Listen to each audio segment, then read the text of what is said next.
ஒரு ஊர்ல ஒரு ராஜா இருந்தார். அவர் ஒரு நாள் காலையில அரண்மனையில மேல் மாடத்துல வந்து நின்றுகிட்டு இருந்தார். அப்போ ஒரு ஆள் வீதியில ரொம்ப வேகமா ஓடிக்கிட்டு இருக்கான். அதை ராஜா கவனிச்சார். அவன் மனசுல ஏதோ ஒரு தவிப்பு இருக்குங்கிறத புரிஞ்சுக்கிட்டார். உடனே அரண்மனை சேவகர்களை கூப்பிட்டார். அந்த ஆளை இங்க அழைச்சிட்டு வாங்க அப்படின்னார்.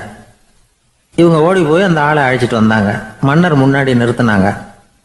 மன்னர் அவனை நிமிர்ந்து பார்த்தார். எதுக்காக இவ்வளவு வேகமா ஓடிக்கிட்டு இருக்கிற அப்படின்னு கேட்டார்.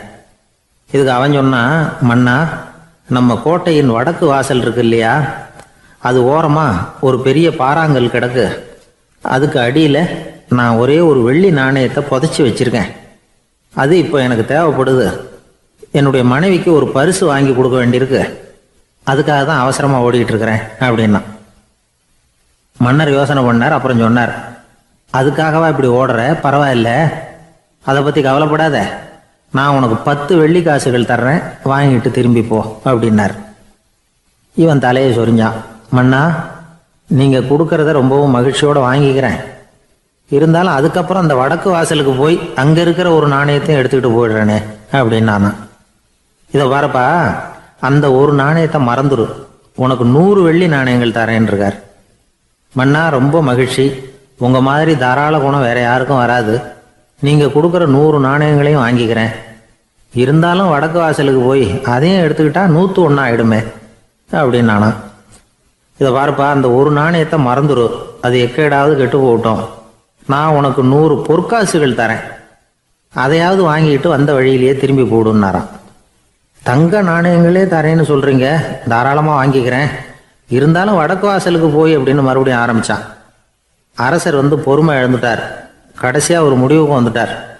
இதை பாருப்பா, உனக்கு என்னுடைய ராஜ்யத்திலேயே பாதியை கொடுத்துட்றேன், அப்படியாவது திருப்தியா திரும்பி போ அப்படின்னாராம். மன்னா, உங்களுடைய பெருந்தன்மைக்கு ஈடு இணையே கிடையாது. தேசத்திலேயே பாதி பிரிச்சு கொடுக்குறேன்னு சொல்றீங்க. அதனால உங்ககிட்ட ஒரு சின்ன வேண்டுகோள் அப்படின்னானா. சொல்லுன்னாராம் மன்னர் ஆர்வமா. இவன் மெதுவா ஆரம்பிச்சான். அப்படி இந்த ராஜ்யத்தை 2ஆ பிரிக்கிறப்போ அந்த வடக்கு வாசல் இருக்கிற பக்கத்தை என்கிட்டயே கொடுத்துருங்கோ அப்படின்னானா. மன்னர் அசந்து போயிட்டார். இந்த கதை எதுக்காகன்னு கேட்டா, மனம்ங்கிறது ஒரு குரங்குங்கிறத புரிஞ்சுக்கிறதுக்காகத்தான். உன்னை பிடிச்சிக்கிட்டா லேசில் விடாது. அப்படிப்பட்ட மனசை அறிவு தான் வழி நடத்தணும்.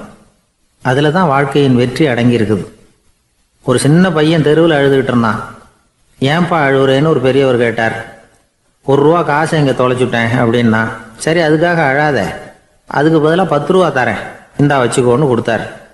அந்த 10 ரூபாயை வாங்கி சட்டப்பையில் போட்டுக்கிட்டு அதை விட அதிகமாக சத்தம் போட்டு அழ ஆரம்பிச்சுட்டான். மறுபடியும் ஏன்டா அழறேன்னு கேட்டார் பெரியவர். அந்த 1 ரூபாயும் கிடைச்சிட்டுதுன்னா இப்போ என்கிட்ட 11 ரூபா இருக்குமே, இப்போ 10 ரூபா தானே இருக்கு அப்படின்னு சொல்லிவிட்டு அழறான். என்னுடைய நண்பர் ஒருத்தர், அவருக்கு ஜாதகத்தில் நம்பிக்கை உண்டு. அவரே ஜோசியம்லாம் பார்ப்பார். என்ன சார், இந்த காலத்தில் இதையெல்லாம் நம்பிக்கிட்டு இருக்கீங்களே அப்படின்னு கேட்டா, உங்களுக்கு ஒன்றும் தெரியாது சார். இந்த உலகத்தில் ஒவ்வொருத்தரும் அவங்கவங்க செய்கிற நல்லது கெட்டதுக்கு தகுந்த பலனை அனுபவிச்சே தீரணும் பார். அது மட்டும் இல்லை, ஒருத்தன் செத்துட்டா கூட அவன் செஞ்ச பாவ புண்ணியங்கள் கூடவே போய்கிட்டு இருக்கும் பார். அது எப்படி கூட போவோம் அப்படின்னு குதர்க்கமாக கேட்டா, அதுக்கு அவர் ஒரு கதை சொன்னார். அது ரொம்ப சுவாரஸ்யமாக இருந்தது. அது என்ன கதைன்னா, ஒரு ஊரில் ஒருத்தர் இருந்தாராம். அவர் ஜோசியம் பார்க்கறதுல ரொம்ப கெட்டிக்காரரான். ஒருத்தருடைய தலைமுடியை மட்டும் அவர்கிட்ட காட்டினா போதும், அதை மட்டும் பார்த்துட்டு அவருடைய ஜாதகத்தையே அலசி விடுவாராம். அப்பேற்பட்ட திறமை. அந்த ஆள் ஒரு சமயம் கன்னியாகுமரி கடற்கரைக்கு போயிருந்திருக்கார். அங்கே கரை ஓரமாக ஒரு மண்டை ஓடு கிடந்திருக்கு. அதை எடுத்து பார்த்துருக்கார். அந்த மண்டை ஓட்டை வச்சுக்கிட்டே அதோட ஜாதகத்தை அலசியிருக்கார்.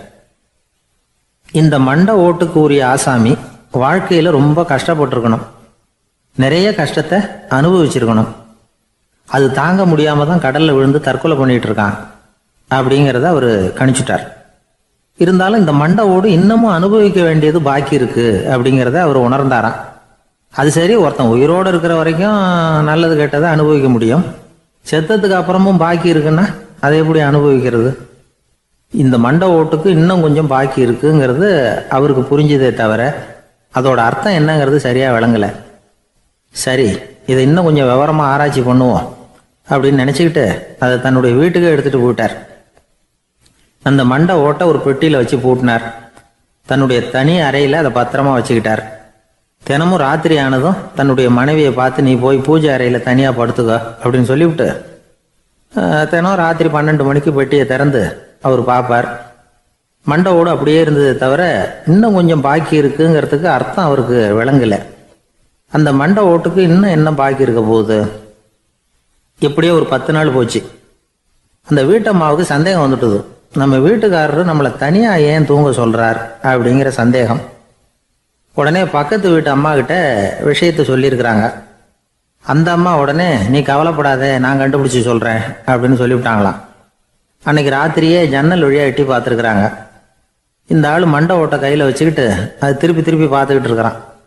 அதை பார்த்துட்டாங்க. மறுநாள் காலையில் அவரோட மனைவியை பார்த்தாங்க.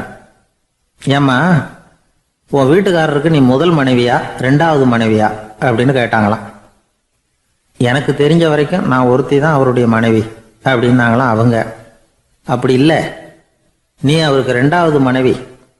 முதல் மனைவியின் மண்டை ஓட்டை தான் அவர் தினமும் ராத்திரியில் எடுத்து பார்த்துக்கிட்டு இருக்கிறார் அப்படின்னாங்க அடுத்த வீட்டு அம்மா. அப்படியா விஷயம் அப்படின்னு சொல்லிவிட்டு கணவன் வீட்டில் இல்லாத நேரமாக பார்த்து அந்த மண்டை ஓட்டை எடுத்து கொண்டாந்து ஒரு உரல்ல போட்டு உலக்கையால் குத்தி நொறுக்க ஆரம்பிச்சிட்டாங்க. வெளியில் போயிருந்த அந்த ஆள் அப்போ தான் உள்ளே நுழைஞ்சார். மண்டை ஓடு உலக்கை கிட்ட குத்து வாங்கிக்கிட்டு இருக்கு. அது அனுபவிக்க வேண்டியது இன்னும் கொஞ்சம் பாக்கி இருக்குங்கிறதுக்கு அர்த்தம் எனக்கு இப்போதான் புரிஞ்சுது அப்படின்னாராம் அவர். இந்த கதையிலேருந்து நாம் இன்னொரு நீதியையும் புரிஞ்சுக்கணும். அதாவது நம்ம வீட்டை பற்றி நமக்கு புரியாததெல்லாம் அடுத்த வீட்டு. ஒரு ஊரில் ஒரு ஆள் இருந்தான். நிறைய பணம் சேர்த்தான். அவனுக்கு சம்பாதிக்க தெரியுமே தவிர செலவு பண்ண தெரியாது. மகா கஞ்சன். காசை கையில் எடுக்கவும் மாட்டான். எடுத்தால் செலவு செய்ய வேண்டியிருக்குமே. அதனால் இப்படியே அவன் காலத்தை ஓட்டி விட்டான். வயசாயிட்டுது. அவனுடைய மனைவி ஒரு நாள் கேட்டாங்க, இவ்வளவு நாளாக நீங்கள் என்னை எங்கேயுமே அழைச்சிட்டு போனதில்லை, இப்போவாவது அழைச்சிட்டு போகக்கூடாதா அப்படின்னாங்க. எங்கே போகணும் சொல்லுன்னா. காசிக்கு போகணும், கங்கையில் குளிக்கணும்னாங்க. இவன் பார்த்தான், இதுக்கு ஏன் அவ்வளோ தூரம் செலவு பண்ணிட்டு போகணும், நம்ம ஊர் ஆற்றுலேயே குளிக்கலாமே, இதுவும் புண்ணிய நதி தான், இங்கே குளிச்சா அங்கே குளிச்ச பலன் கிடைச்சிரும் அப்படின்னா. சரின்னு 2 பேரும் ஆத்தங்கரைக்கு போனாங்க. அன்னைக்கு ஏதோ விசேஷம், நிறைய கூட்டம், நிறைய பேர் குளிச்சுக்கிட்டு இருக்கிறாங்க. கரையில் சில புரோகிதர்கள் நின்றுக்கிட்டு இருக்கிறாங்க. குளிக்கிறதுக்கு முந்தி அவங்க கிட்ட உட்காந்தா ஏதோ மந்திரம்லாம் சொல்லுவாங்க. கொஞ்சம் காசு கொடுக்க வேண்டியிருக்கும். அதனால இவன் என்ன பண்ணான், ஆத்தங்கரையிலேயே கொஞ்சம் தூரம் போனான். ஊரை விட்டு தள்ளி வந்துட்டான். அங்கே யாருமே இல்லை. அப்பாடான்னு சந்தோஷப்பட்டான். குளிக்கலாம்னு புறப்பட்டான். இந்த நேரம் கடவுள் பார்த்தார், இந்த கஞ்சனுக்கு ஏதாவது புத்தி போகட்டணும் அப்படின்னு நினைச்சார். உடனே ஒரு புரோகிதர் மாதிரி உருவத்தை மாற்றிக்கிட்டு அந்த ஆள் முன்னாடி வந்து நின்னார். அவனுக்கு அதிர்ச்சி. இங்கே யாருமே இருக்க மாட்டாங்கன்னு நினச்சா இங்கேயுமே ஒரு ஆள் வந்துட்டாரு, என்ன பண்ணுறதுன்னு யோசனை பண்ணான். புரோகிதர் உருவத்தில் இருந்த கடவுள் சொன்னார், இதை பாருங்க, இன்னைக்கு விசேஷ நாள், நீராடுறதுக்கு முன்னாடி சுயகல்பம் பண்ணிக்கிறது ரொம்ப நல்லது அப்படின்னார். என்கிட்ட பணம் எதுவும் இல்லையேன்னா. பரவாயில்ல, அப்புறமா கொடுங்க, வாங்கிக்கிறேன். ஆனால் ஒன்று, எவ்வளவு கொடுப்பீங்கிறத மட்டும் இப்போவே சொல்லி கொடுங்க அப்படின்னார். இவன் ரொம்ப யோசனை பண்ணான். ஒரு 10 பைசா தரேன் அப்படின்னா. சரின்னு ஒத்துக்கிட்டு எல்லா கிரியைகளையும் அவர் செஞ்சார். அதுக்கப்புறம் கணவனும் மனைவியும் ஆற்றுல குளிச்சாங்க. அவர் போயிட்டார். கொஞ்ச நாள் கழிச்சு அவன் வீட்டுக்கு வந்தார் கடனை வசூல் பண்ணுறதுக்கு. வாசலில் நின்றுக்கிட்டு இருந்த அவன் மனைவி இவரை பார்த்ததும் தயங்க ஆரம்பித்தாங்க. அந்த அம்மா கிட்ட விஷயத்த சொன்னார். அந்த அம்மா ஓடி போய் உள்ளே இருக்கிற தன்னுடைய கணவர்கிட்ட சொன்னாங்க. அவன் யோசனை பண்ணான், இப்போ வெளியில் போனால் அவனுக்கு 10 காசு கொடுக்க வேண்டியிருக்கும். அதனால் எனக்கு காய்ச்சல்னு அந்த ஆளுகிட்ட சொல்லிவிடு, இன்னொரு சந்தர்ப்பத்தில் என்னை வந்து பார்க்க சொல்லு அப்படின்னா. அந்த அம்மா போய் சொன்னாங்க. அப்படிங்களா, அப்படின்னா அவரை நான் உடனே போய் பார்க்கணுமே அப்படின்னு உள்ளே நுழைய ஆரம்பித்தார். அவங்க மறுபடியும் இருங்க தான் வரேன்னு சொல்லிவிட்டு உள்ள ஓடி விஷயத்த சொன்னாங்க. இது எதுடா வம்பா போச்சு அப்படின்னு பார்த்தான். மனைவியை கிட்டத்தில் கூப்பிட்டான். இதோ பாரு, ஜன்னி கண்டு நான் இறந்து போயிட்டதா சொல்லிவிடு அப்படின்னா சொன்னாங்க. புரோகிதர் பார்த்தார். அப்படின்னா ஒரு வழியாக இருந்து அவருடைய இறுதி சடங்குகளையே நானே முடிச்சுட்டு போயிடுறேன் அப்படின்னார். உள்ளே இருந்தவன் யோசனை பண்ணான், அந்த ஆள் என்னை விடமாட்டான் போல இருக்கு, அதனால் ஒரு சவப்பெட்டியில் என்னை வச்சு தூக்கிக்கிட்டு மயானத்துக்கு போங்க, பார்த்துக்கலாம் அப்படின்னா. புரோகிதரும் விடுற மாதிரி இல்லை, கூடவே நடந்து போயிட்டு இருக்கிறார். அங்கே இறக்கி சடங்குகளை முடிச்சுட்டு தீ வைக்கிற நேரம் பொட்டிக்குள்ளே இருந்த நம்ம ஆள் அலறி அடிச்சுட்டு வெளியில் ஓடி வந்தான். புரோகிதர் உருவத்தில் இருந்த கடவுள் சிரிச்சார், தன்னுடைய சுய உருவத்தை காட்டினார். அதுக்கப்புறம் அவனை கூப்பிட்டு, இதை பார்ப்பா, ஏன் இப்படி அல்லாடுற, ஏதாவது வர வேணும்னா கேள் தரேன் அப்படின்னார். அவன் யோசனை பண்ணான், பகவானே ஒரே ஒரு வரம் தான் உங்ககிட்ட கேட்கணும்னா. என்ன வேணும் கேளுன்னார். அந்த 10 பைசா தட்சணையை தள்ளுபடி பண்ணா போதும் அப்படின்னா. கடவுளும் சரின்னு சொல்லிட்டு போயிட்டார். இப்படி ஒரு கதையை சுவாமி சிவானந்தர் சொல்லியிருக்கிறார். செல்வந்தர்கள் பல பேர் இப்படித்தான் இருக்கிறாங்க. தாங்களும் அனுபவிக்க மாட்டாங்க, அடுத்தவங்களுக்கும் கொடுக்க மாட்டாங்க. இது மாதிரியான கஞ்சர்களுக்கு இந்த உலகம் இல்லை, அந்த உலகம் இல்லைங்கிறார் அவர். இந்த கதையில கடவுள் கடன் வசூலுக்கு வந்தது மாதிரி நம்ம ஊர் ஆள் ஒருத்தன் இன்னொருத்தர்கிட்ட 10 பைசா கடன் கொடுத்துட்டான். திருப்பி வாங்கறதுக்கு நடையா நடக்கிறான். கடைசியா கேட்டான், நீ எப்பதான் கடனை திருப்பி தரப்போற, அதை முடிவா சொல்லுன்னா. வர்ற வியாழக்கிழமை கண்டிப்பா கொடுத்துருவேன் அப்படின்னானா அவன். அன்னைக்கு நான் ஊர்ல இருக்க மாட்டேனே அப்படின்னானா இவன். அதனால என்ன, நானும் தான் அன்னைக்கு ஊர்ல இருக்க மாட்டேன் அப்படின்னானா. ஒரு ஊர்ல ஒரு இளைஞன் இருந்தான். ஒரு நாள் அவன் ஒரு குருவை தேடிட்டு புறப்பட்டான். ஊரை விட்டு வெளியில போனான். போகிற வழியில் ஒரு காடு. அந்த காட்டில் ஒரு மரத்தடியில் ஒரு பெரியவர் உட்காந்துருக்கிறார். அமைதியாக மௌனமாக அவர் அமர்ந்திருக்கிறார். இந்த பெரியவரை விசாரிக்கலாம், குருவை தேடி கண்டுபிடிக்கிறதுக்கு இவர் ஏதாவது ஒரு வழி சொல்லி கொடுப்பார் அப்படின்னு நினச்சிக்கிட்டு அவர் நெருங்கினான். ஐயா, எனக்கு ஒரு குரு தேவை, எங்கே கிடைப்பார், அவரை எப்படி அடையாளம் கண்டுபிடிக்கிறது, அதை பற்றி ஏதாவது விவரம் சொன்னீங்கன்னா நான் கண்டுபிடிச்சிக்குவேன் அப்படின்ட்டுருக்கான். பெரியவர் நிமிர்ந்து பார்த்தார். தம்பி, அது ரொம்ப சுலபம். அவர் வயசானவராக இருப்பார், என்னை விட சுமார் 30 வயசு அதிகமாக இருக்கும். அவர் ஒரு மரத்தடியில் தான் உட்காந்துருப்பார் அப்படின்ட்டுருக்கான். சரிங்க பெரியவரே, அது என்ன மாதிரியான மரம், எப்படி இருக்கும் அப்படின்னு கேட்டிருக்கான். பெரியவர் அந்த விவரங்களையும் சொல்லியிருக்கிறாரு. அது மட்டும் இல்லை, சந்திக்கிற நாள், நேரம், வினாடி முதற்கொண்டு எல்லா விவரங்களையும் துல்லியமாக சொன்னாராம். இவ்வளவு விவரங்களை இவரால் எப்படி சொல்ல முடியுது அப்படின்னு இவனுக்கு ஆச்சரியம். இருந்தாலும் அந்த பெரியவர் கடைசியாக ஒரு விவரம் சொன்னார். அது என்ன தெரியுமா, எப்படியும் நீ அவரை சந்திக்கிறதுக்கு ஒரு 30 வருஷம் ஆகும் அப்படின்னு சொல்லிவிட்டாரான். ரொம்ப நன்றிங்க பெரியவரே அப்படின்னு சொல்லிவிட்டு அந்த இளைஞன் புறப்பட்டுருக்கான். இப்போ அவனுக்கு குரு பற்றின விவரம் எல்லாம் கிடைச்சிட்டுது, சந்திக்கிற நேரமும் தெரிஞ்சுட்டுது. ஆனால் 30 வருஷம் அவரை தேடி அலைய வேண்டியிருக்குமே. அவன் தேட ஆரம்பித்தான். காடு மலை எல்லாம் சுற்றி அலைஞ்சான். பல வருஷங்கள் தேடினான், அழுத்து போயிட்டான். கடைசியில் அவனுக்கும் வயசாகிட்டுது. கடைசியில் தன்னுடைய சொந்த ஊருக்கே திரும்பி போய்கிட்டு இருந்தான். அங்கே ஒரு மரத்தடியில் அவன் தேடிக்கிட்டு இருந்த குருநாதர் கிடைச்சார். யார் அவருன்னா, 30 வருஷத்துக்கு முன்னாடி வழி சொல்லி கொடுத்தாருல அதே பெரியவர். அவருக்கு இப்போ 30 வயசு அதிகமாக இருந்தது. அதே மரம், அன்னைக்கு பெரியவர் சொன்ன அடையாளம் இப்போ பொருத்தமாக இருந்தது. இப்போ அந்த பெரியவர் சொன்னார், சரியாக வந்து சேர்ந்துட்டேன், வா, உனக்காக தான் நான் இவ்வளவு காலமும் காத்துக்கிட்டு இருந்தேன் அப்படின்னாரான். என்ன சொல்கிறீங்கன்றிருக்கான். 30 வருஷத்துக்கு முன்னாடி என்கிட்ட வந்தியே, அப்போவே என் காலம் வந்து முடிஞ்சு போயிருந்தது. அப்போவே என்ன உனக்கு அடையாளம் தெரியல, அதனால் இவ்வளவு காலம் உனக்காக காத்துட்டு இருக்கும்படி ஆயிட்டுது அப்படின்னாராம். ஐயா, அப்போவே நீங்கள் சொல்லியிருக்கலாமே, இதுதான் 30 வருஷம் கழித்து நீ சந்திக்க போகிற இடம், நான் தான் உன்னுடைய குரு அப்படின்னு சொல்லியிருக்கலாமே அப்படின்ட்டுருக்கான். அந்த பெரியவர் சிரிச்சுக்கிட்டே இதுக்கு பதில் சொன்னாராம். நான் எவ்வளவோ விவரமாக தான் சொன்னேன், நீ சரியாக புரிஞ்சிக்கல. காரணம், அப்போ நீ போதுமான அளவுக்கு பக்குவம் பெற்றிருக்கவில்லை. அதனால் புரியும் சக்தி இல்லாமல் போயிட்டுதப்போ 30 ஆண்டு காலம் நீ அலைஞ்சி தெரிஞ்சிருக்கிற. அது காரணமாக இப்போ உனக்கு அந்த பக்குவம் வந்துட்டுது. அதனால தான் அடையாளம் காண முடிஞ்சது, நானே உன்னுடைய குரு அப்படின்னாராம். இதுலேருந்து என்ன தெரியுதுன்னா, ஆன்மீகத்தில் மாணவனாக சேர்றதுக்கு கூட ஒரு பக்குவத்தன்மை தேவைப்படுது. ஒரு பெரிய ஞானி, அவர்கிட்ட ஒரு சீடனாக இருக்க ஒருத்தன் வந்தான். எதிரில் நின்னான்.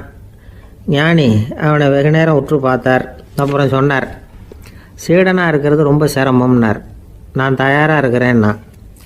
அது இன்னமும் சிரமமாச்சே, இங்கே வந்து குருவாக இருக்கிறது மட்டுமே சுலபம் அப்படின்னாராம். அப்படின்னா நான் குருவாகவே ஆயிடுறேன் அப்படின்னானா. இது போலவே இந்த காலத்தில் கதை ஒன்று உண்டு. ஒரு பள்ளிக்கூடத்தில் வகுப்பு ஆசிரியர் மாணவனை திட்டிக்கிட்டு இருந்தார். டேய், நீ 100க்கு 10 மார்க்கு தான் வாங்கிக்கிட்டு இருக்க. இவ்வளவு மோசமாக நீ படித்தா கடைசியில் மாடு மேய்க்கிறது கூட லாய்க்கு இல்லாதவனா ஆயிடுவேன். அதுக்கப்புறம் என்ன செய்ய போகிறேன் அப்படின்னாராம். பையன் தலையை சொரிஞ்சிக்கிட்டே சொன்னானா, சார் அப்படின்னா ஒன்று செய்கிறேன் அப்படின்னானா. இவர் கேட்டிருக்கார், என்ன செய்ய போகிறேன்னு. வேற என்ன சார், உங்களை மாதிரி ஒரு ஆசிரியர் ஆயிடுறேன் அப்படின்னானா. ஒரு ஊரில் 4 நண்பர்கள் இருந்தாங்க. 4 பேரும் சோம்பேறிகள். 4 பேருக்கும் எந்த வேலையும் செய்யறதுக்கு உடம்பு வளையறதில்ல. இருந்தாலும் சோம்பேறித்தனத்தில் ஒருத்தருக்கு ஒருத்தர் கொஞ்சம் வித்தியாசம் உண்டு. அதுக்கு தகுந்த மாதிரி அவங்களுக்கு பேர் அமைஞ்சு போச்சு. ஒருத்தன் கால் சோம்பேறி, இன்னொருத்தன் அரை சோம்பேறி, அடுத்தவன் முக்கால் சோம்பேறி, கடைசி ஆள் முழு சோம்பேறி. இவங்க 4 பேரும் நண்பர்கள். அப்புறம் எப்படி காரியம் நடக்கும்? 4 பேரும் ஒரு வீதியில் அப்படியே நடந்து போய்கிட்டு இருக்கிறாங்க. நல்ல பசி. எங்கேயாவது சோறு போடுவாங்களா அப்படின்னு பார்த்துக்கிட்டே வந்தாங்க. அவங்க வந்த வழியில் ஒரு ரூபா காசு கிடந்தது தரையில். அவங்க கண்ணில் அது பட்டுது. ஆனாலும் அதை குனிஞ்சு எடுக்கணுமே, அதுக்கு சோம்பேறித்தனம். முழு சோம்பேறி பார்த்தான். பக்கத்தில் வந்துக்கிட்டு இருந்த முக்கால் சோம்பேறிக்கிட்ட சொன்னானா, டேய் அதை கொஞ்சம் குனிஞ்சு எடுறா அப்படின்னானா. அவன் என்ன பண்ணான் தெரியுமா? அதுக்கு அடுத்தபடியாக வந்த அரை சோம்பேறிக்கிட்ட சொன்னானா, டேய் நீ அதை கொஞ்சம் குனிஞ்சு எடுறா அப்படின்னானா. அவன் இவனை விட மோசம். அடுத்தவங்ககிட்ட சொல்லியிருக்கிறான். அவனும் குனியறதுக்கு தயாராக இல்லை. ஆக கூடி கடைசியில் யாருமே காசை எடுக்கலை. என்னத்துக்கு அனாவசியமாக உடம்ப வளைச்சிக்கணும் அப்படின்னு எல்லாரும் பேசாமல் வந்துட்டாங்க. அவங்க பாட்டுக்கு நடந்து வந்துக்கிட்டே இருக்கிறாங்க. எதிரில் ஒருத்தன் வாழைப்பழத்தை வண்டியில் வச்சு தள்ளிக்கிட்டே வந்தான். ரூபாய்க்கு 4 பழம்னு கூவி விற்றுக்கிட்டே வர்றான். இப்போ அந்த முழு சோம்பேறி சொன்னானா, டேய் வழியில் கிடந்ததை ரூபா, அதையாவது எடுத்துக்கிட்டு வந்திருந்தா இப்போ இந்த பழத்தை வாங்கி ஆளுக்கு ஒன்று சாப்பிடலாமே அப்படின்னானா. ஆமாம் சாப்பிட்ருக்கலாமே அப்படின்னாங்களாம் மற்றவங்களும். ஆனாலும் திரும்பி போய் அதை எடுக்கணும்னு யாருக்கும் தோணலை. பேசாமல் சோர்ந்து போய் நடந்து வந்தாங்களாம். இருட்டி போச்சு. வழியில் ஒரு கோவில். சரி இங்கேயே படுத்து தூங்குவோம் அப்படின்னா ஒருத்தன். அதுதான் சரின்னாங்க மற்றவங்களும். அப்படியே மண்டபத்தில் படுத்துட்டாங்க. கோவில் அர்ச்சகர் வேலையெல்லாம் முடிச்சு விட்டு வெளியில் வந்திருக்காரு. இவங்கள பார்த்தாராம். ஏன் இப்படி சோர்ந்து போய் கிடக்குறீங்க அப்படின்னு விசாரிச்சிருக்காரு. 2 நாளாச்சுங்க நாங்கள் சாப்பிட்டு அப்படின்னாங்களாம். அவர் உடனே ஐயோ பாவம் அப்படின்னு சொல்லி பானை, விறகு, அரிசி, தண்ணி எல்லாம் கொடுத்து நீங்களே சமையல் பண்ணி சாப்பிட்டுக்குங்க அப்படின்னு சொல்லிவிட்டு போயிட்டார். இந்த 4 பேருக்கும் சமையல் பண்ணி சாப்பிட்ணும்னு ஆசையாக தான் இருந்தது. ஆனால் அடுப்பு பற்ற வைக்கணுமே, அதுக்கு தீப்பெட்டி வேணுமே. தீப்பெட்டி இல்லை. இப்போ முழு சோம்பேறி ஆரம்பித்தான். அடுத்தவனை பார்த்து, டேய் கடைக்கு போய் ஒரு தீப்பெட்டி வாங்கிட்டு வாயேன் அப்படின்னு நானா. அவன் வழக்கம் போல் அடுத்தவங்ககிட்ட சொல்லியிருக்கான். அவன் அதுக்கு அடுத்தவங்ககிட்ட சொல்லியிருக்கிறான். கடைசியாக கால் சோம்பேறிக்கிட்ட வந்து சேர்ந்தது. அவனும் அது நம்மால் முடியாது அப்படின்னு பேசாமல் இருந்துட்டான். இப்போ தீப்பெட்டி வேணுமே, அதுக்கு என்ன பண்ணுறது? அவங்களுக்குள்ளே பேசி ஒரு முடிவுக்கு வந்தாங்களாம். அதாவது யார் முதல்ல வாயை திறந்து பேசுகிறாங்களோ அவங்க தான் தீப்பெட்டி வாங்கிறதுக்கு போகணும் அப்படின்னு. அவ்வளவுதான். உடனே 4 பேரும் வாயை கெட்டியாக மூடிக்கிட்டு படுத்துக்கிட்டாங்க. அவங்க சமையல் பண்ணி சாப்பிட்டாங்களா என்ன அப்படிங்கிறது அர்ச்சகருக்கு தெரியல. சரி பார்த்துட்டு வரலாமேன்னு வந்தார். வந்து பார்க்குறாரு, இவங்க 4 பேரும் அசையாமல் படுத்து கிடக்குறாங்க. அர்ச்சகர் பயந்துட்டார். ஒருவேளை பசி தாங்காமல் செத்து போட்டாங்களோ அப்படிங்கிற பயம், அல்லது நாம் கொடுத்த உணவுப் பொருளில் ஏதாவது விஷம் கலந்துருக்குமோ அப்படின்னும் பயந்தார். அப்படின்னா நம்ம மேலே பழி வந்துருமே அப்படின்னு நினச்சி நடுங்க ஆரம்பிச்சிட்டார். அப்புறம் அவரும் ஒரு முடிவுக்கு வந்தாராம். கோவிலுக்கு பக்கத்துலேயே ஒரு பெரிய குழி இருந்தது. அதில் ஒவ்வொருத்தரையாக இழுத்துக்கிட்டு போய் போட்டார். கொஞ்சம் மண்ணை தள்ளினார். காலால் மிதித்தார். அவர் மிதித்த மிதி ஒருத்தன் அடி வயத்தில் போட்டுவிட்டுது. அவன் உடனே வலி தாங்காமல் ஐயோ அம்மான்னு அலறினான். உடனே நடந்தது என்ன தெரியுமா? மற்ற 3 பேரும் துள்ளி எழுந்திரிச்சாங்களாம். அவனை பார்த்து நீ தாண்டா தீப்பெட்டி வாங்க போகணும், நீ தாண்டா வாங்க போகணும், நீ தான் சத்தம் போட்ட அப்படின்னு சொல்லி ஆரம்பிச்சிட்டாங்களாம். அர்ச்சகர் பார்த்தார். இது பேய் மாதிரி தெரியுதுன்னு நினச்சிக்கிட்டு ஒரே ஓட்டமாக ஓடி போட்டாராம். கிராமப்புறங்களில் இப்படி ஒரு கதையை சொல்கிறது உண்டு. சோம்பல்ங்கிறது நம்ம முன்னேற்றத்துக்கு பெரிய தடை அப்படிங்கிறத நாம் புரிஞ்சுக்கணும். அதுதான் இந்த கதை சொல்கிற நீதி. ஒரு பள்ளிக்கூடத்தில் ஒரு புதுமையான போட்டி நடந்துதான். அதாவது சோம்பேறித்தனத்துக்கு பரிசு. அதில் 2வது பரிசு யாருக்குன்னு அறிவிச்சாங்க. ஒரு பையன் எழுந்திரிச்சு மெதுவாக நடந்து போய் பரிசை வாங்கிட்டான். அடுத்தது முதல் பரிசு யாருக்கு அப்படின்னு அறிவிச்சாங்களாம். அவன் கடைசி வரிசையிலேருந்து கத்துனானா, ஐயா அதையும் அந்த பையன் மூலமாகவே கொடுத்து அனுப்பி வச்சுருங்க, இங்கே வந்தது நான் வாங்கிக்கிறேன் அப்படின்னானா. வயிறு பசிக்குதேங்கிறது சிலரோட கவலை, வயிறு பசிக்க மாட்டேங்குதே அப்படிங்கிறது சில பேரோட கவலை. 2 விதமான கவலைக்கும் வயிறு தான் காரணமாக இருக்குது. வயிறு பசிச்சதுன்னா அது இயற்கை, வயிறு பசிக்கலைன்னா அது வியாதி. ஆனால் பசியையும் நாம் பசிப்பிணி அப்படின்னு தான் சொல்லுவோம். என்ன காரணம்? வியாதியை போக்க வேண்டியது எவ்வளவு முக்கியமோ அதை விட முக்கியம் பசியை போக்க வேண்டியது. ஒரு சமுதாயத்தில் பசிப்பிணியே இருக்கக்கூடாது. அதுதான் நல்ல சமுதாயம். பசியை போக்கணும்னா சாப்பாடு போடணும், பசியின்மையை போக்கணும்னா வைத்தியம்தான் பண்ணணும். இது சம்பந்தமாக எவ்வளவோ ஆராய்ச்சிகள் நடக்குது. நிறைய மருந்து கண்டுபிடிச்சிருக்கிறாங்க. நம்ம உடம்புல பசியை தூண்டக்கூடிய பகுதி எது, இதை முதல்ல தெரிஞ்சுக்கணும் இல்லையா? நாம் சாப்பிட்ற ஆகாரம் செரிக்கிறதுக்கு எது காரணம் தெரியுமா? நம்ம மூளையோட பின்பகுதி தான் அதுக்கு காரணமாக இருக்குதாம். மூளையின் பின்பகுதியில் நரம்பு செல்களால் ஆன 2 வகையான ஆரக்சின்கள் தான் பசியை உண்டாகுது அப்படின்னு கண்டுபிடிச்சிருக்கிறாங்க. 2 ஆய்வாளர்கள் இதை கண்டுபிடிச்சிருக்காங்க.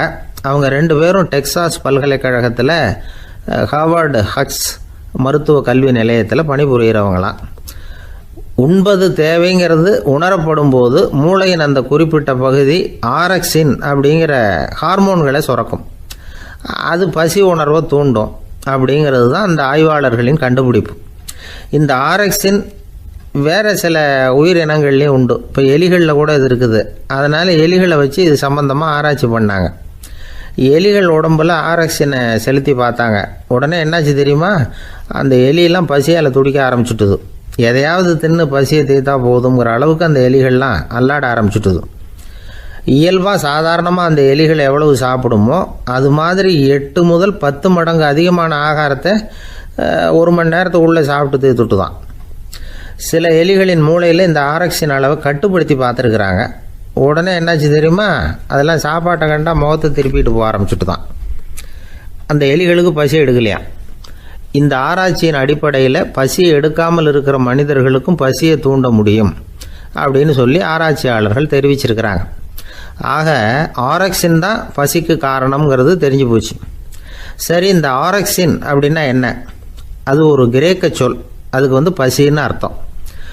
நம்ம ஆளுங்களுக்கெல்லாம் பசியை தூண்டுறதுக்கு மருந்து தேவையில்லை, பசியை குறைக்கிறதுக்கு தான் மருந்து தேவை. ஒரு அம்மா டாக்டரை தேடி வந்தாங்களாம். டாக்டர், எங்கள் வீட்டுக்காரருக்கு திடீர்னு அகோர பசி, நிறைய சமைச்சு போடுறேன், அவ்வளவையும் சாப்பிட்டுட்டு கீழே கிடக்கிற குப்பை கூலங்களையும் எடுத்து சாப்பிட ஆரம்பிச்சுட்றார், என்னன்னு கவனித்து பாருங்கள் அப்படின்னாங்களாம். எவ்வளவு நாளாக அப்படி இருக்குதுன்னு கேட்டிருக்காரு டாக்டர். 1 வாரமாக அப்படி இருக்குதுன்னாங்களாம். இவ்வளவு நாளாக ஏன் சும்மா இருந்தீங்க? ஆரம்பத்திலே இங்கே அழைச்சிட்டு வர வேண்டியது தானே அப்படின்னாரான் டாக்டர். அது ஒன்றும் இல்லை டாக்டர், வீடு பூரா சுத்தமாகட்டுமேன்னு பார்த்துக்கிட்டு இருந்தேன் அப்படின்னாங்களாம் அந்த அம்மா. சங்கீத வித்வான்களில் பல வகை உண்டு. சில குறிப்பிட்ட ராகங்களை பாடுறதில் அவங்களுக்கு பெருமை வர்றது உண்டு. ஆனால் ஒருத்தர் இருந்தார், அவரால் ஒரு ராகத்துக்கே பெருமை வந்தது. அந்த ராகத்தை அவர் வாசித்து கேட்கணும் அப்படின்னு சொல்லுவாங்க. அது என்ன ராகம்னா தோடி ராகம். சரி, அந்த வித்வான் யாருன்னா அவர் தான் திருவாவடுதுறை ராஜரத்னம் பிள்ளை. பேராசிரியர் கல்கி ஒரு சமயம் தம்முடைய பத்திரிகையில் எழுதினாராம். அதை அப்படியே படிக்கிறேன் கேளுங்களேன். ஆகா, ஸ்ரீ ராஜரத்னம் பிள்ளையின் தோடி ஆலாபனையை முதலில் கேட்டபோது அவருடைய கற்பனையை விட்டு தள்ளுங்கள். நம்முடைய மனதில் என்னென்ன இன்பமயமான கற்பனைகள் எல்லாம் உதித்தன.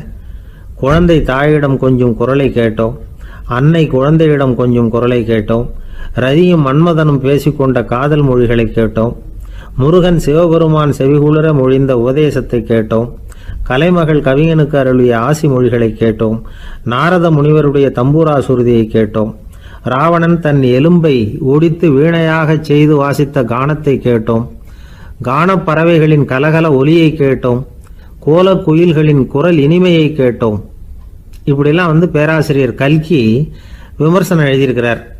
திருவாவடுதுறை ராஜரத்னம் பிள்ளை அவர்களுடைய வாசிப்பை கேட்டுட்டு TN ராஜரத்னம் பிள்ளை இறந்து போனார். அப்போ கவிஞர் கண்ணதாசன் எழுதினார், செவியனில் ஓடி எங்கள் சிந்தையில் ஓடி இந்த புவியெல்லாம் ஓடி நின்பார் பொங்கிய தோடி வேறிங்கு எவரிடம் போகும் ஐய இனி அதை காப்பார் யாவர் அவிந்தனின் சடலத்தோடே அவிந்தது தோடிதானும் அப்படின்னு எழுதினாராம். அந்த அளவுக்கு அவருடைய தோடியை ரசித்தவர்கள் உண்டு. அதே மாதிரி தோடின்னா என்னன்னு தெரியாமலே அவரை ரசித்தவங்களும் அந்த காலத்தில் உண்டு. அதாவது ஒரு பெரிய சபையில் இவர் வாசிச்சுக்கிட்டு இருக்கிறார். பாதியில் ஒரு பெரிய மனுஷன் உள்ளே வந்தார். அவர் உடம்புல பட்டு வேஷ்டி, ஜருகை, அங்கவஸ்திரம், வாயில் வெத்தலை, வாசனை புகையில, காதில் வைரக்கடுக்கன், கழுத்தில் தங்க சங்கிலி, கை விரல் பூரா மோதிரம், கையில் ஒரு வெள்ளி வெத்தலை புட்டி, உதவிக்கு 2 பேர் பக்கத்தில். இவ்வளவு பந்தாவோடு வரார் கச்சேரி கேட்கறதுக்கு.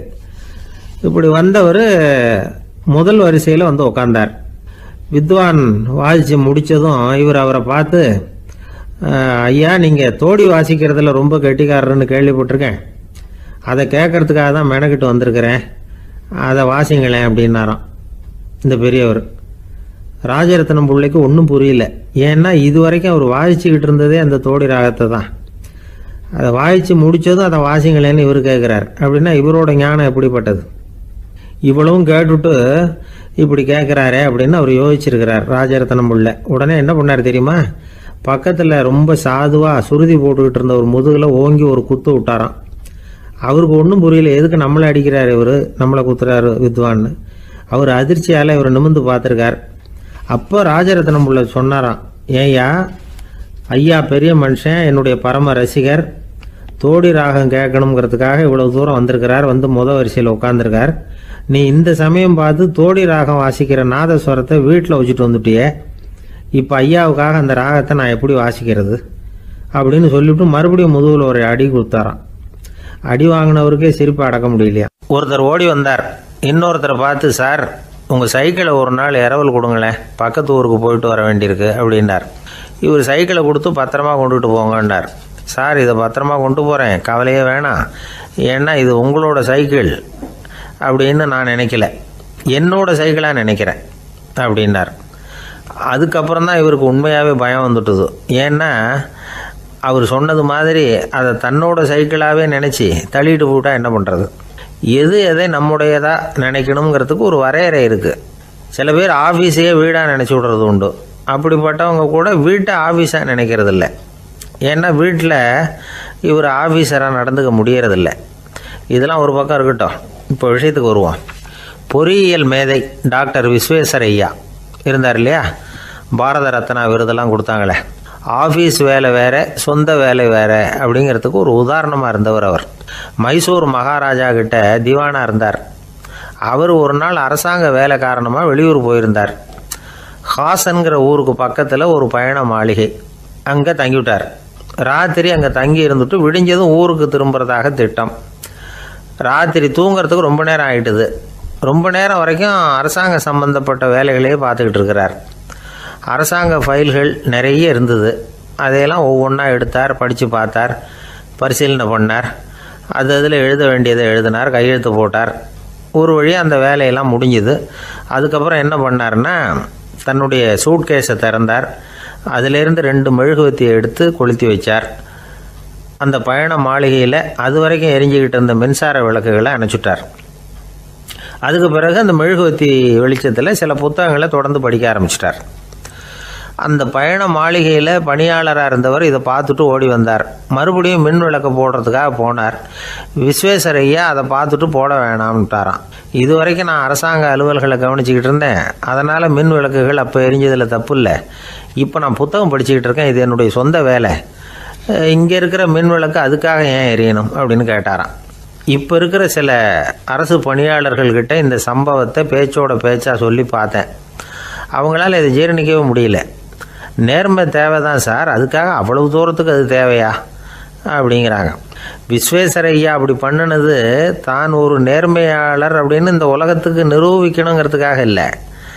தான் அப்படி நடந்து காட்டினா தன்னை சுற்றி இருக்கிறவங்களும் அதை கேள்விப்படுறவங்களும் முடிஞ்ச அளவுக்கு பொது வாழ்க்கையில் அரசு பணியில் நேர்மையை கடைபிடிக்க முயற்சி பண்ணலாமே அப்படிங்கிறதுக்காகத்தான்.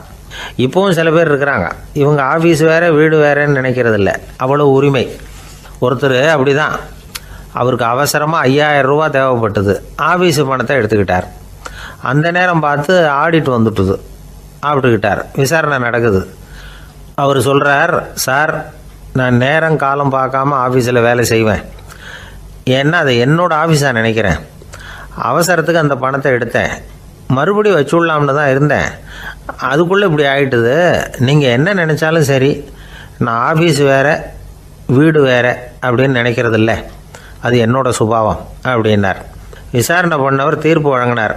உங்கள் சுபாவத்துக்கு மதிப்பு கொடுத்து நானும் தீர்ப்பு வழங்குறேன். நீங்கள் கொஞ்ச நாள் ஜெயிலில் இருந்துட்டு வாங்க, அது உங்களுக்கு கஷ்டமாக இருக்காதுன்னு நினைக்கிறேன். ஏன்னா அங்கே போனாலும் நீங்கள் உங்கள் சுபாவப்படி வீடு வேற ஜெயில் வேறன்னு நினைக்க மாட்டீங்க அப்படின்னாராம். எனக்கு இது மட்டும்தான் சார் தெரியும், இதை தவிர வேறு எதுவும் தெரியாது அப்படின்னு சொல்லிக்கிட்டே காலம் தள்ளுறவங்க ரொம்ப பேர். அவங்களெல்லாம் கஷ்டப்பட வேண்டியிருக்கும். ஒருத்தர் தன்னுடைய தொழிலில் ரொம்ப கெட்டிக்காரராக இருக்கலாம், அதுக்காக எப்பவும் அதே ஞாபகத்தில் இருந்துக்கிட்டு உலகியல் அறிவு இல்லாமல் இருந்துடக்கூடாது, அது ஆபத்து. இதுக்காக நம்ம தாத்தா பாட்டிலாம் ஒரு கதை சொல்லுவாங்களே, கேள்விப்பட்டிருக்கீங்களா? ஒரு சமயம் ஒரு 4 பேர் சேர்ந்து வெளியூருக்கு பிரயாணம் போனாங்களாம். அந்த 4 பேர் எப்படி தெரியுமா? ஒருத்தர் வேதாந்தி, இன்னொருத்தர் சங்கீத வித்வான், 3வது ஆள் வைத்தியர், 4வது ஆள் ஜோசியர். இவங்க 4 பேரும் நண்பர்கள். அதனால் சேர்ந்து புறப்பட்டாங்க. வழியில் ஒரு ஊரில் தங்கினாங்க. இருட்டி போச்சு. அதனால் இன்றைக்கி ராத்திரி இங்கேயே தங்கி இருந்துட்டு நாளைக்கு புறப்படலாம் அப்படின்னு தீர்மானம் பண்ணாங்க. சாப்பாட்டுக்கு என்ன பண்ணுறது? அங்கேயே கடத்தெருவுக்கு போய் சாமான்லாம் வாங்கியாந்து சமைச்சு சாப்பிட்லாம்னு முடிவு பண்ணாங்க. 4 பேர் இருக்கிறதுனால ஆளுக்கு ஒரு காரியமாக செய்யலாம் அப்படின்னு வேலையை பிரிச்சுக்கிட்டாங்க. வைத்தியர் கறிகாய் வாங்க போனார், வேதாந்தி எண்ணெய் வாங்க போனார், ஜோசியர் பலசரக்கு வாங்க போனார், சங்கீத வித்வானுக்கு சமைக்கிற வேலை. எல்லாம் சரி. ஆனால் நடந்தது என்ன தெரியுமா? கடைத்தெருவுக்கு காய்கறி வாங்க போனார்ல வைத்தியர், அங்கே போய் மார்க்கெட்டில் பார்த்தார். ஒவ்வொரு கறிகாயாக எடுத்து பார்த்தார். இது பித்தம், உடம்புக்கு ஒத்துக்காது, இது வாயு, உடம்பு ஒத்துக்காது அப்படின்னு ஒவ்வொன்றா தள்ளினார். கடைசியில் ஒன்றுமே தேரல, வெறுங்கையோடு திரும்பி வந்துக்கிட்டு இருக்கிறார். எண்ணெய் வாங்க போனார் வேதாந்தி, அவர் ஒரு தொன்னையில் எண்ணெயை வாங்கினார். பேசாமல் அதை எடுத்துகிட்டு வர வேண்டியது தானே, முடியல. அவருடைய வேதாந்த மூளை சிந்திக்க ஆரம்பிச்சுட்டுது.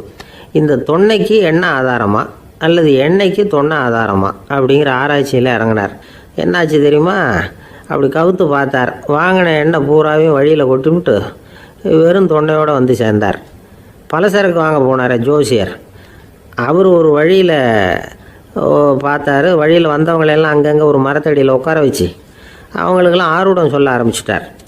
அப்படி ஒவ்வொருத்தராக சொல்லி முடிச்சுட்டு கடத்தருக்கு போய் சேர்ந்தார். இவர் அங்கே போய் சேர்றதுக்குள்ளே ரொம்ப நேரம் ஆகிட்டுது. கடையெல்லாம் பூட்டி விட்டு போயிட்டாங்க.